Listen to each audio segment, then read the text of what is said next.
beleza? Beleza. Estamos aqui gravando mais um vídeo na companhia de Joyce Taylor, primão aí. E chegou uma convidada aí nossa aí, ó. Convidado. Lucas Rian, do canal. Aparece aí, ó. Aparece? E aí, galera?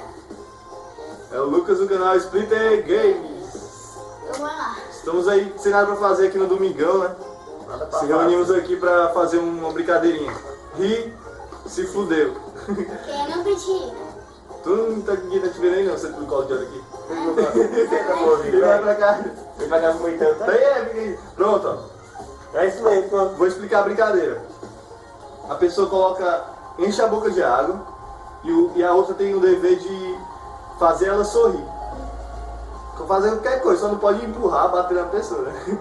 Tem que fazer qualquer coisa pra pessoa sorrir. Falar, cantar, imitar qualquer coisa, a pessoa tem que rir em 30 segundos. Ei, mano, tem que arrumar o celular pra botar no cronômetro. Pega logo o teu. Corre. Vamos lá.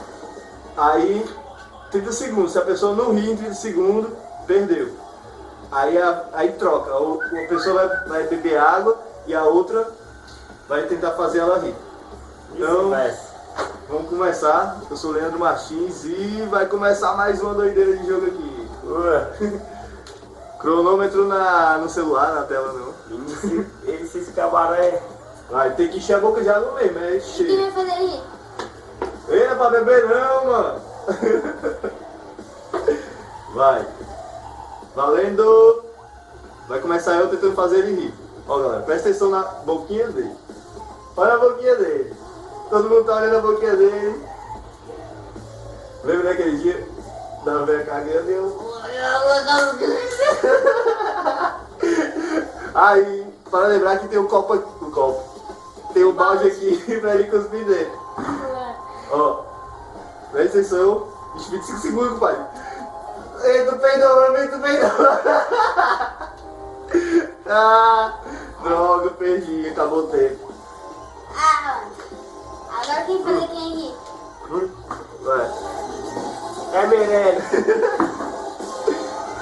Agora eu vou fazer. Aí você foi. Eu falei. Não, é tu, né?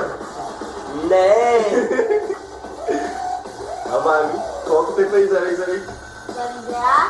Tu fala se o tempo acabou ou não. Mandou ver aí. Vai, juiz. E aí, rapariga? Você tá queijando a franca, eu tava com queijo boy, né?